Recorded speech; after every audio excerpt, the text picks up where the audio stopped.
Welcome back, guys. It has been a while, but we are ready for chapter 12 of The Horse and His Boy by C.S. Lewis. It's been about 2 weeks, I think. Yeah, something like that. And when we left off, we found out that Aslan was the lion that they had met in every single instance. Now, we are going to see what Shesta does next. Okay, here we go.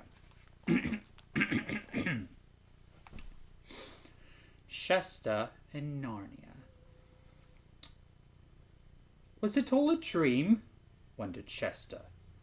But it couldn't have been a dream, for there in the grass before him he saw the deep, large print of the lion's front right paw. It took one's breath away to think of the weight that could have made a footprint like that. But there was something more remarkable than the size about it. As he looked at it, water had already filled the bottom of it. Soon it was full to the brim and then overflowing, and a little stream was running downhill, past him over the grass. Shesta stooped to drink, and a very long drink, and then dipped his face in and splashed his head. It was extremely cold, and clear as glass, and refreshed him very much. After that he stood up, shaking the water out of his ears, and flinging the wet hair back from his forehead, and began to take stock of his surroundings.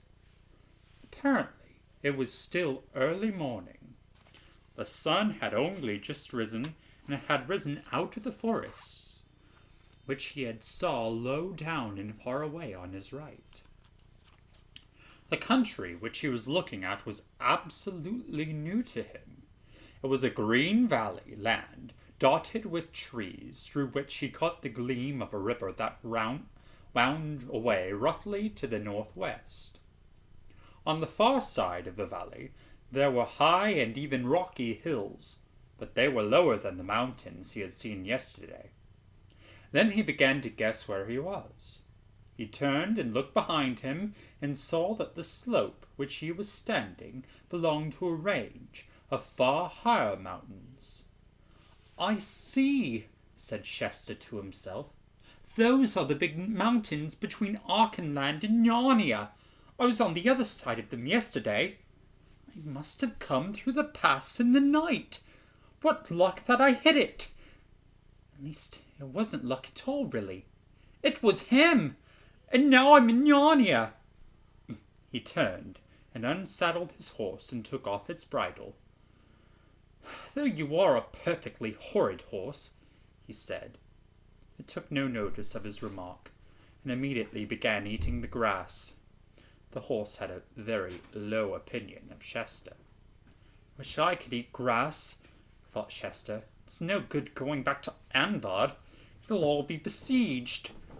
I'd better get lower down into the valley and see if I can get anything to eat." So he went on downhill. The thick dew was cruelly cold to his bare feet, till he came into the wood. There was a kind of track running through it, and he had not followed this for many minutes when he heard a thick and rather wheezy voice saying to him, "Good morning, neighbor." Shesta looked round eagerly to find the speaker, and presently saw a small, prickly person with a dark face who had just come out from among the trees. At least it was small for a person, but very big indeed for a hedgehog, which was what it was. And there's a nice picture of it. Yeah, we're going to meet some more talking beasts of Narnia. Yeah, there it is. "Good morning," said Shesta, "but I'm not a neighbor. In fact, I'm a stranger in these parts." "Ah?" said the hedgehog inquiringly. "I've come from over the mountains, from Archenland, you know." "Archenland," said the hedgehog.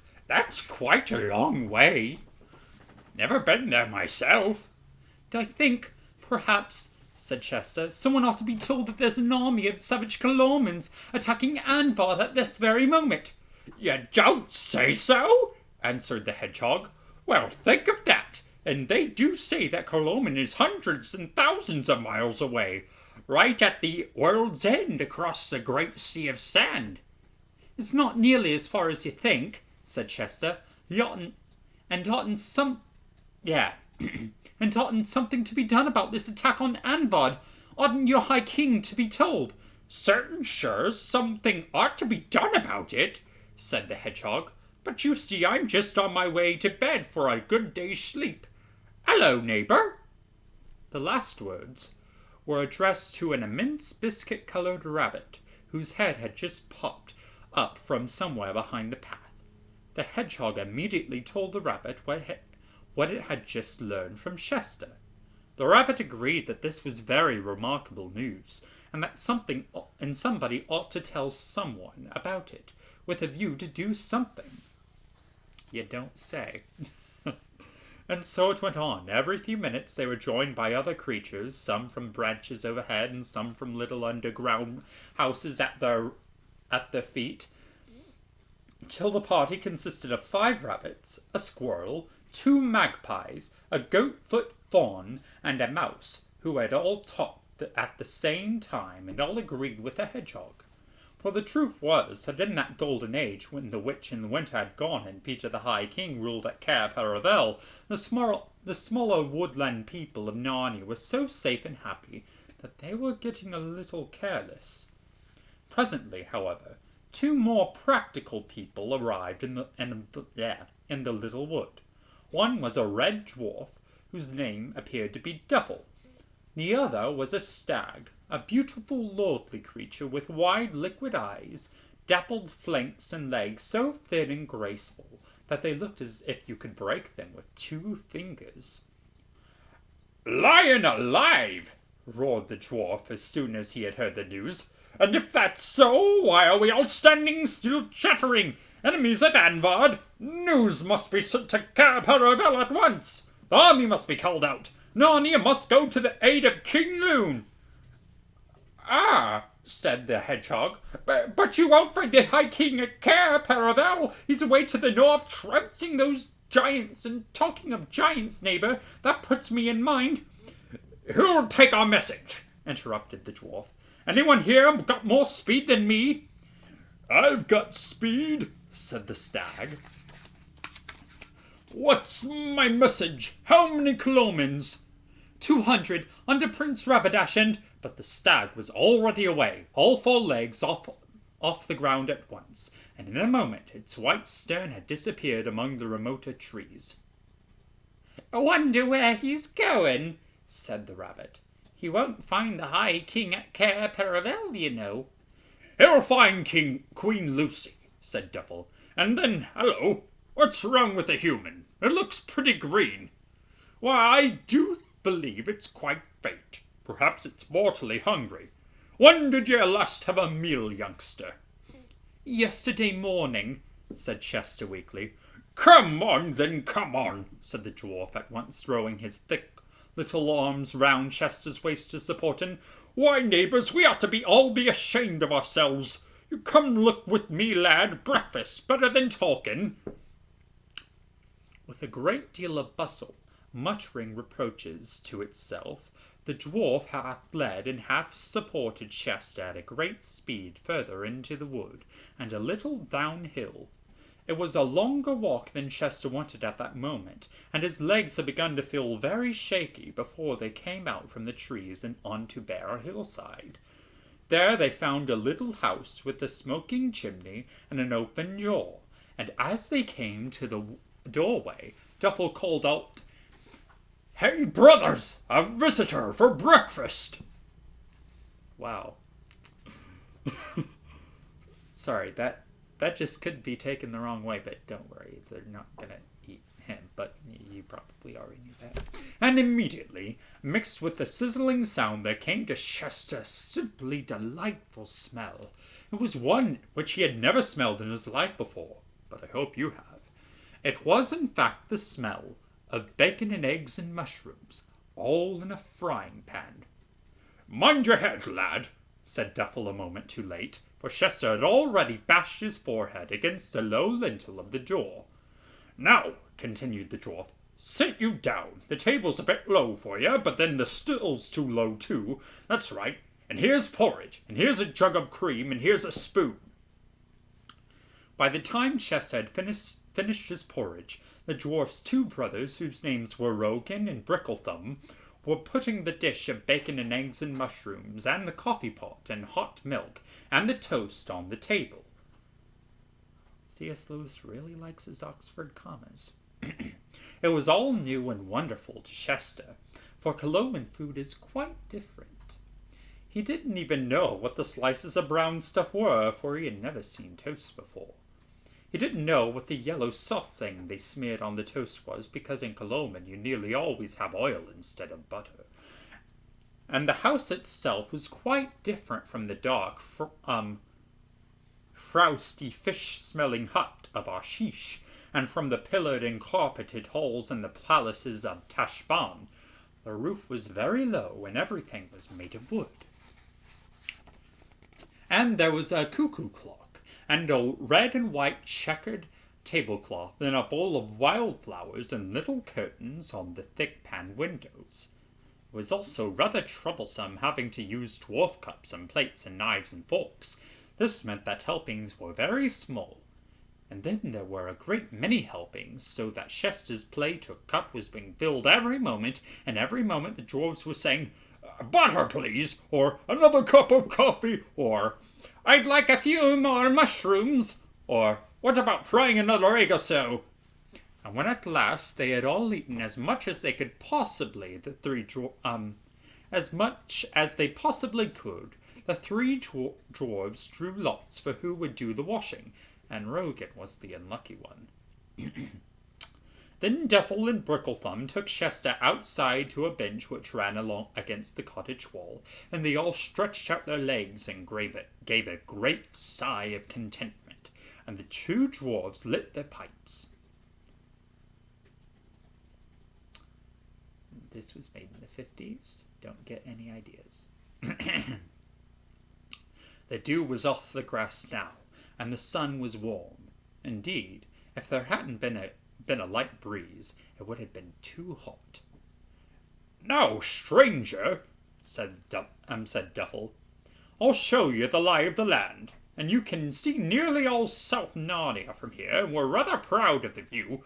Right way on your left, beyond those near hills, you could see the Western Mountains, and that round hill on your right is called the Hill of the Stone Table, just beyond—" But at that moment he was interrupted by a snore from Chester. What with his night's journey and his excellent breakfast had gone fast asleep. The kindly dwarves, as soon as they noticed this, began making signs to each other not to wake him, and indeed so much whispering and nodding and getting up and tiptoeing away that they certainly would have waked him if he had been less tired. He slept pretty well nearly all day, but woke up in time for supper. The beds in that house were all too small for him, but they made him a fine bed of heather on the floor, and he never stirred or dreamed all night. Next morning they had just finished breakfast. When they heard a shrill, exciting sound from outside. "Trumpets!" said all the dwarfs, and as they and Chester all came running out.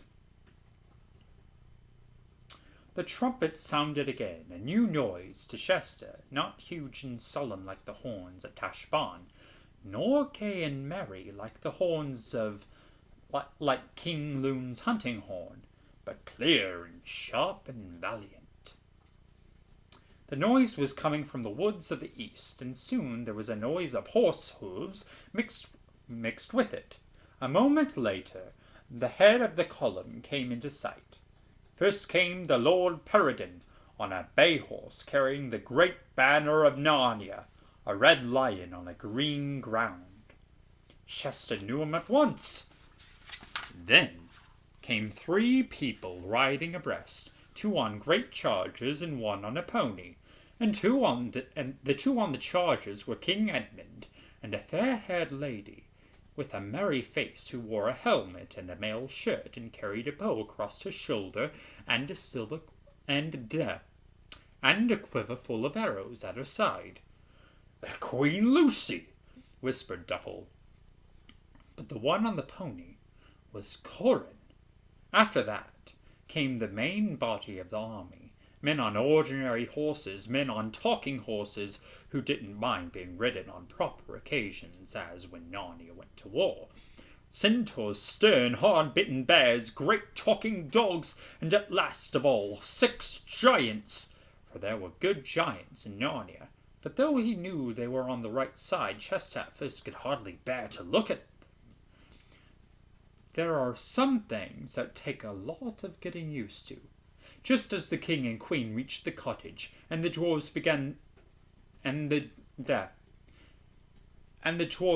making low bows to them, King Edmund called out, "Now, friends, time for a halt and a morsel."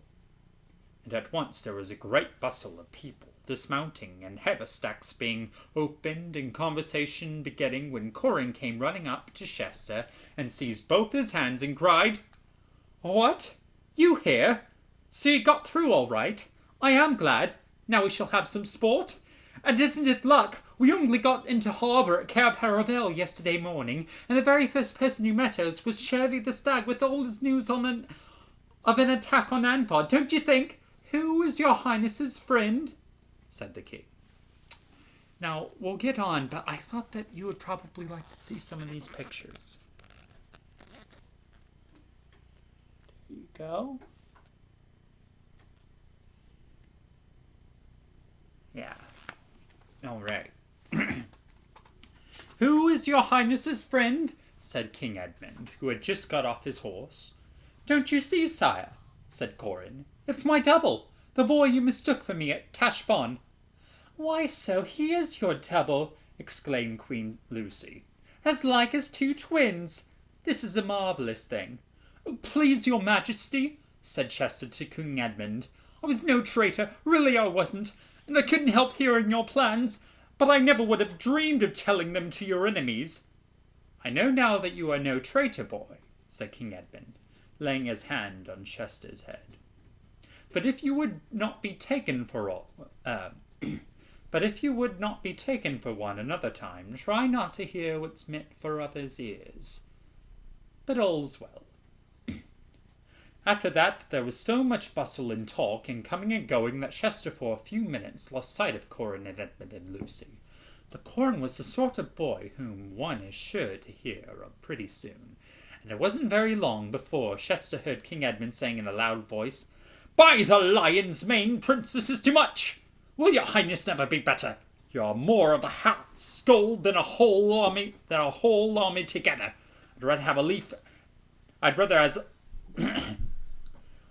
I'd as lief have a regiment of hornets in my command as you." Chester wormed his way through the crowd and there saw Edmund, looking very angry indeed, Corin looking a little ashamed of himself, and a strange dwarf sitting on the ground making faces. A couple of fawns had apparently just been helping it out of its armour. "If I had but my cordial with me," Queen Lucy was saying, "I could soon mend this. But the High King has so strictly charged me not to carry it so commonly to the wars, and to keep it only for the great extremities." What had happened was this. As soon as Corin had spoken to Chester, Corin's elbow had been plucked by a dwarf in the army called Thornbert. "What is it, Thornbert?" Corin had said. "Your Royal Highness," said Thornbert, drawing him aside, "our march today will bring us through the pass and right to your royal's castle. We may be in battle before night." "I know," said Corin. "Isn't it splendid?" "Splendid or not," said Thornbert, "I have the strictest orders from King Edmund to see to it that your highness is not in the fight." That was a sigh from your teacher just now. "You will be allowed to see it, and that's treat enough for your highness's little ears." "Oh, what nonsense!" Corin burst out. Of course I'm going to fight. Why, the Queen Lucy's going to be with the archers. The Queen's Grace will do as she pleases, said Thornbird, but you are in my charge. Either I must have your solemn and princely word that you'll keep your pony beside mine, not a half-neck ahead, till I give your highness leave to depart, or else. It is his majesty's word we must go with our wrists tied, together like two prisoners. I'll knock you down if you try to bind me, said Corin. I'd like to see your highness do it, said the dwarf. That was quite enough for a boy like Corin, and in a second he and the dwarf were at it, hammer and tongs. It would have been an even match for, though Corin had longer arms and more height, the dwarf was older and tougher, but it was never fought out. That's the worst of fights on a rough hillside, for by very bad luck, Thornbird trod on a loose stone, came flat down on his nose, and found, when he tried to get up, that he had sprained his ankle. A real excruciating sprain which would keep him from walking or riding for at least a fortnight. See what your highness has done, said King Edmund, deprived us of a true warrior on the edge of battle. I'll take his place, sire, said Corin. Pshaw, said Edmund. No one doubts your courage, but a boy in battle is a danger only to his own side. At that moment, the king was called away to attend to something else, and Corin, after apologizing handsomely to the dwarf, rushed up to Chester and whispered, Quick, there's a spare pony now, and the dwarf's armor.